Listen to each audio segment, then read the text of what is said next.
there, my name is Chelsea Gibson from Wild Rose Wellness, here for your daily video. And today we're talking about this, the sense sometimes that you might have during the COVID-19 pandemic of either sadness or grief or just a lot of emotions. And how do you even cope with that?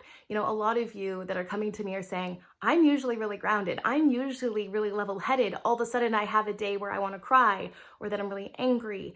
Now, what's going to be happening is because certain events were canceled and because there was so much of your life that had changed, you're feeling an element of what we would actually call grief. And even though it's not like losing somebody, it is grieving the loss of that event, that wedding, that class that you were attending, that vacation that you were going to go on. And so how do you deal with that? Now, my brother passed away in December, so I actually have a lot of experience with grief personally, and I've done a lot of research, and our brains have a very difficult time processing grief. Even if it's just the loss of a vacation, that's something legitimate to you, especially if you had poured time, energy, and money into that vacation. It could also be if you've actually lost somebody in the pandemic or aside from the pandemic, what do you do? Like, our brains do not like losing things. We can't conceptualize the loss. So how you can help yourself deal with these emotions is by taking a deep breath. First of all, allowing yourself to feel, because many of you aren't used to feeling, or maybe you grew up in a family where feeling wasn't really like an option and it was something that was maybe looked down upon. If you're male or female, feel your feelings. So you might want to take out a journal. You might need to go into like your room for some quiet time. If you have children, you might actually want to communicate to your children what's going on in your world. It's actually really important because when they see you processing your emotions, they might be able to express theirs and you guys can actually heal together.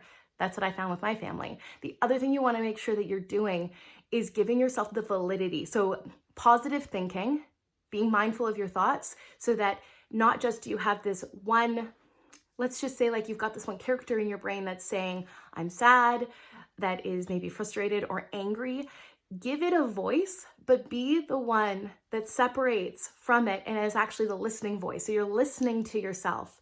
So you're disassociating from those thoughts and you're just watching them, just in a total nurturing and allowance. Much like you'd listen to a kid talk about losing a toy. You'd say, wow, that sucks. Wow, that's awful. That is terrible. How did that make you feel?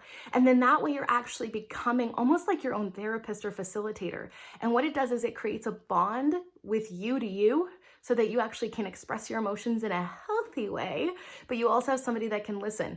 If you're living alone, connecting with somebody outside of your home, like on a Zoom call or a phone call, is going to be really important. If you can learn to connect with yourself and feel safe within yourself to express what's true for you, oh, that bond will never be broken. You can continue to nurture that bond even after this pandemic. And those bonds are with you for life. I can vouch for that. When I became my own cheerleader, my world completely changed. So now I actually talk to that part of myself and I'm kind to it. I'm nurturing, I'm understanding, and I'm compassionate and empathetic with myself. And that's when you can insert tools. So if you do need to book a session, they are buy one, get one free during this time. There are tools out there. There's so many tools, mindfulness, meditation, cognitive behavior therapy, where you can actually learn to program your brain where you're saying nurturing and kind things. You're taking care of that side of you that's expressing the grief, that's expressing the emotions. All of us, our lives have changed so dramatically, whether you're working from home or you're working on the front lines, your world has changed dramatically. So it's so important that you give yourself that time to be you and feel what you feel, process it, and then you can start to move forward.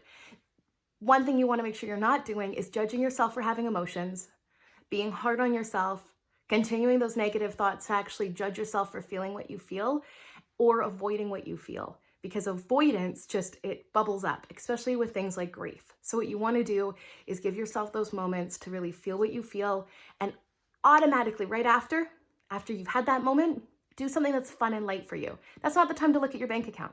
That's not the time to really go grocery shopping. And it might not be the time to have a serious conversation with your partner or your children. So what you want to do is do something that's fun, and you can invite your family to that. Go for a walk, read a book that you've been wanting to read, watch your favorite TV show, eat a little bit of food that might be your favorite. Something that makes you feel good, that brings you naturally and softly back out of it in a really healthy way. So you can contact me at wildrosewellness.net if you have questions, or you'd like to give a suggestion for a video you'd like to see with these daily videos. Thank you guys so much for participating. You can like and subscribe to get notified of new videos coming in the future. I hope I get to see you someday. Bye for now.